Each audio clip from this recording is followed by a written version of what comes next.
In 2174, the battle for Earth's limited resources reached boiling point, and the spacecraft Elysium was launched into space. The crew on the bridge received the last decoded message from Earth, informing them that they are the last of the human species.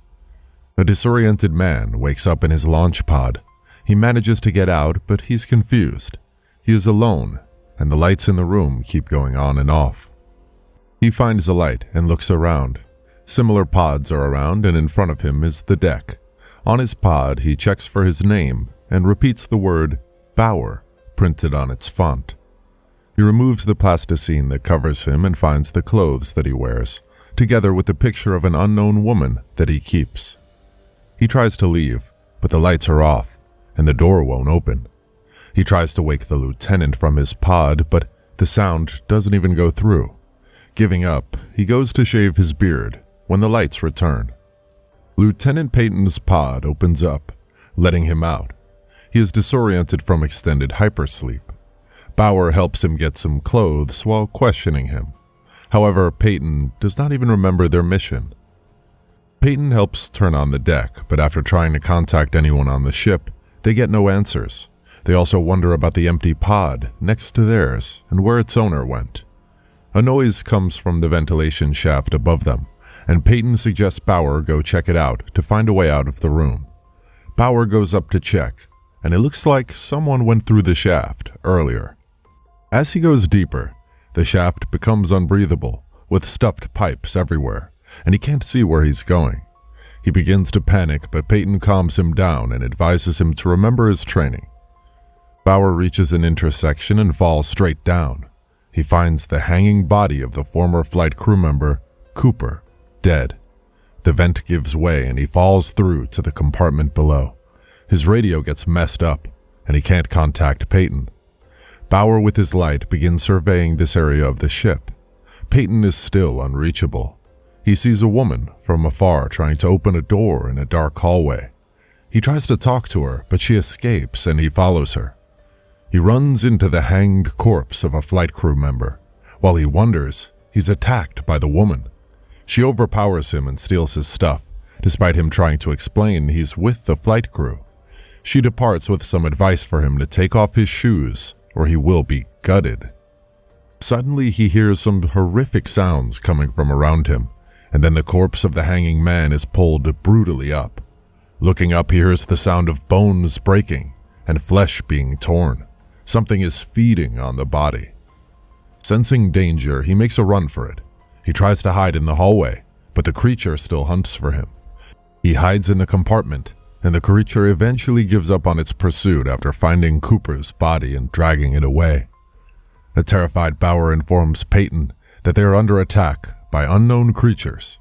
Peyton thinks this ship was only transporting human cargo to the planet Tannis.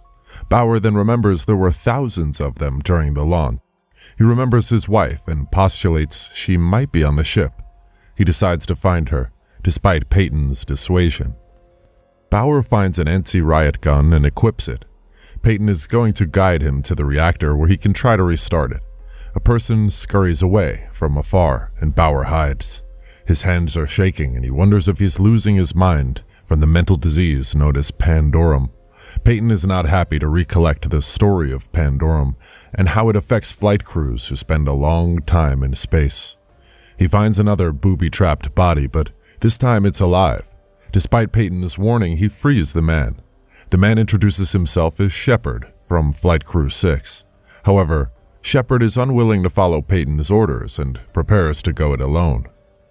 Before he leaves, though, he senses a horde of the creatures coming, and he runs the other way.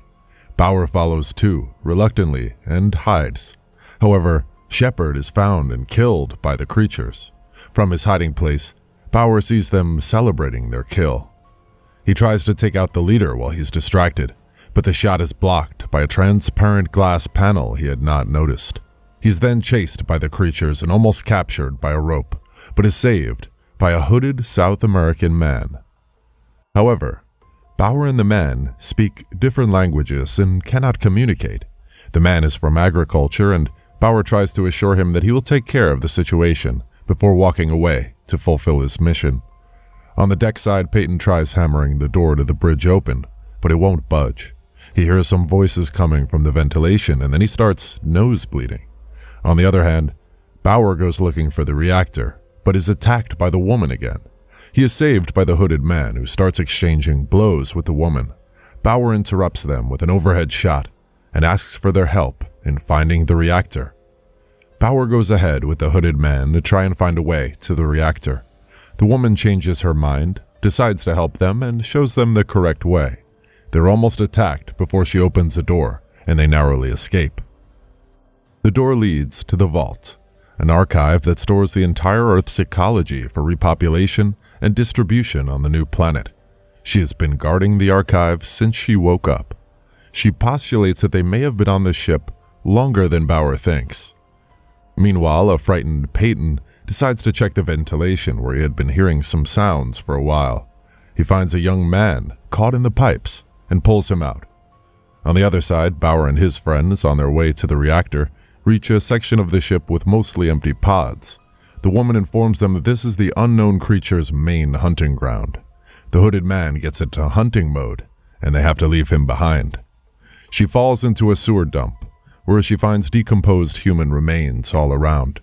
Bauer jumps in to help, and then one of the creatures that has picked up their trail begins to hunt for them. After a while, Bauer thinks it is safe and gets out. However, the creature had been biding its time and attacks.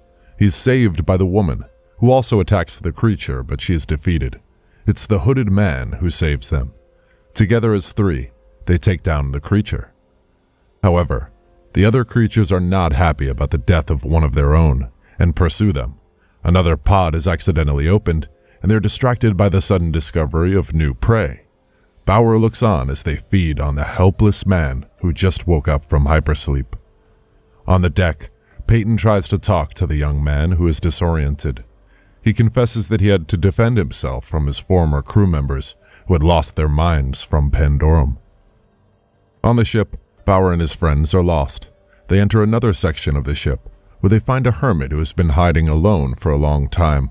Deciding he's not dangerous, they relax and treat their wounds. As they try to understand what happened to the human race, the hermit tells them the true story. It started when they first received a message from Earth that they were the last of the human species. On Peyton's side, the young corporal also tells the same story. When the flight crew realized they were the last ones, they began losing their minds and killing one another until it was the young corporal who remained. Alone, he decided to play God and released passengers from their pods, throwing them into the ship and leaving them to survive by killing each other.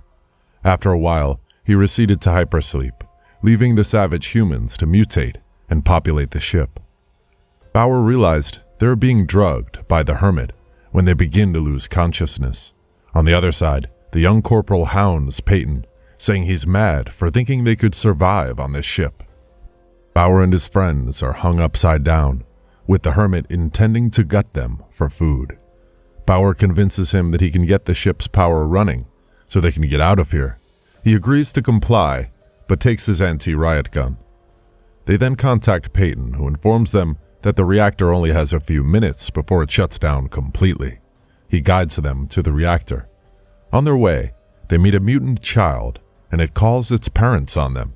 They have to hide again. Bauer realizes the section where they're hiding has pods belonging to spouses of the flight crew. Bauer remembers that his wife refused to come with him and left him just before departure. Bauer is then drawn to a pod containing Peyton's wife. He remembers his lost memories. On the other side, Peyton is being hounded by the corporal, who believes Bauer will not manage to fix the reactor. At the same time, Bauer and his friends reach the reactor, which is on its last legs. Bauer tries to get to the controls, but the struts are weak, and he almost falls into the nest of sleeping mutants below. The woman tries to help him up, but he lets himself go. The woman runs to the reactor with her light steps and opens the controls, but she doesn't know what to do. On the deck, Peyton gets into a heated argument with the corporal about the fate of the ship.